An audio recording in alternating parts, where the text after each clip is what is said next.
Alright, so we're looking at force main A all the way up to there, and it hits these, it's the same thing right here. Goes up and hit these field lines. Kind of out of shadow right there, but whatever. Let's see. Get another view of it. Right there. That line goes all the way down.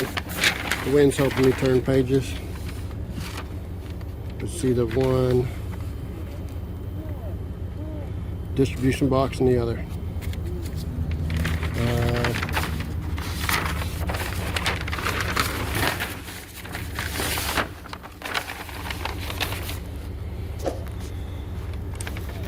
Again, one distribution box and the other one uphill.